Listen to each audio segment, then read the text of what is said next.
আপনি এত বড় শিয়াদের দালাল হলেন কেমনে? আপনি বলছেন যে মক্কা মদিনাকে উদ্ধার করে সৌদি আরব থেকে মুক্ত করা লাগবে। আপনি চিনেন এই রাফেজি শিয়ারা? গতদিনে বলেছি, রাফেজি শিয়াদের ইতিহাস আপনি জানেন না, এই এখনকার ইতিহাস। সিরিয়ায় দুই শয়তান ছিল শাসক, এটা নুসাইরি শিয়া, একটা হাফেজ আল আসাদ আর তার বেটা ছিল বাশার আল আসাদ। এই দুই শয়তান সিরিয়াতে 53 বছরে 40 লক্ষ মানুষকে হত্যা করেছে, এই দুই খমিনি। আপনি সেদিন কোথায় গিয়েছিলেন? 53 বছর পরে সিরিয়ার এই বাশার আসাদকে জনগণ তাড়ায়া ও এখন আশ্রয় নিয়েছে কোথায়? রাশিয়াতে। রাশিয়াতে আশ্রয় নিয়েছে এই শয়তান। আপনি বাশারকে চিনতেন না, চিনবেন কি করে? বাংলাদেশের সমস্ত হুজুর যারা আছে, ইসলামী দলগুলো সব ইরান থেকে প্রশিক্ষণ প্রাপ্ত। তারা ইরান সম্পর্কে ভালো পজিটিভটা বলে। কই আমরা তো কোনোদিন বলিনি। ও মুজাফফরের সব কথাই ভালো লাগে, কিন্তু ইরান সম্পর্কে যেটা বলে সেটা ভালো লাগে না।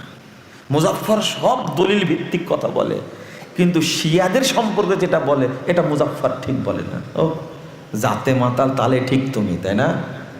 আমি এই বিষয়ে কিছু না জেনেই কথা বলছি। আরে বেকুব, আমি দায়িত্ব নিব কেন? আমি তাদের বই থেকে কথা বলছি, একটাও শোনা কথা বলবো না। এই মুজাফফর ওই জিনিস না, মুজাফফর ওই জাতি না। কারো শোনা কথা বলবো, প্রমাণ যতক্ষণ হাতে না আসবে। খুঁজতে খুঁজতে একটা বই খুঁজে বের করেছে আমি 19 বছর পরে। আমি সেই মুজাফফর, 19 বছর সময় লাগছে আমার একটা বই খুঁজে বের করতে, তারপরে দলিল পেয়েছি। আল্লাহর কসম করে বলছি। আর আপনি আমাকে কই, আপনি আসেন না কেন আমার কাছে? আসেন, সারা পৃথিবী চ্যালেঞ্জ। শিয়াদের বিরুদ্ধে কথা বলছি, তুমি যদি বাপের সন্তান হও, মায়ের সন্তান হও, সারা পৃথিবী চ্যালেঞ্জ, তুমি আমার কাছে আসো, তোমাকে আমি গুলে খাওয়াই দেব। যেটা বলছিলাম ইতিহাস, কোথায় গেছিল তখন? এই দুই খমিনি।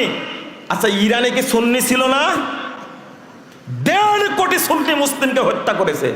আরে কুকুরের নাম রাখে আবু বকর, কুকুরের নাম, শুয়োরের নাম রাখে উমর। আপনি কি জানেন এটা? এই শুয়োরগুলো, এই অরিজিনাল শয়তান, যাকে নাম দিয়েছেন আয়াতুশ শয়তান,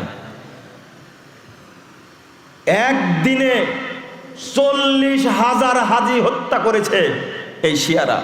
মক্কা 3 মাস বন্ধ ছিল, সালাত না পড়ে এই শিয়ারা কাজ করেছে। 22 বছর হাজারে আসওয়াদ তারা দখল করে রেখেছিল। কে বলবে? ইমাম আবু হানিফা, গত জুমায় খুতবায় বলেছি দারুল হুদাতে, বই দেখায়া, বইটা এখনো গাড়ির মধ্যে আছে, বইটা এখন গাড়ির মধ্যে আছে। ইমাম আবু হানিফার কবর।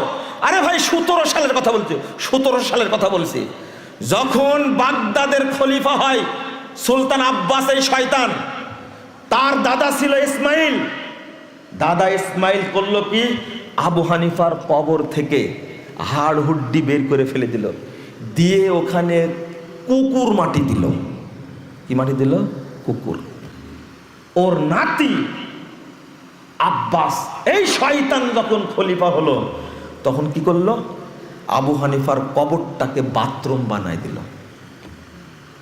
2টা গাধা দান করে দিল বাজারের উপরে বাঁধে রাখার জন্য।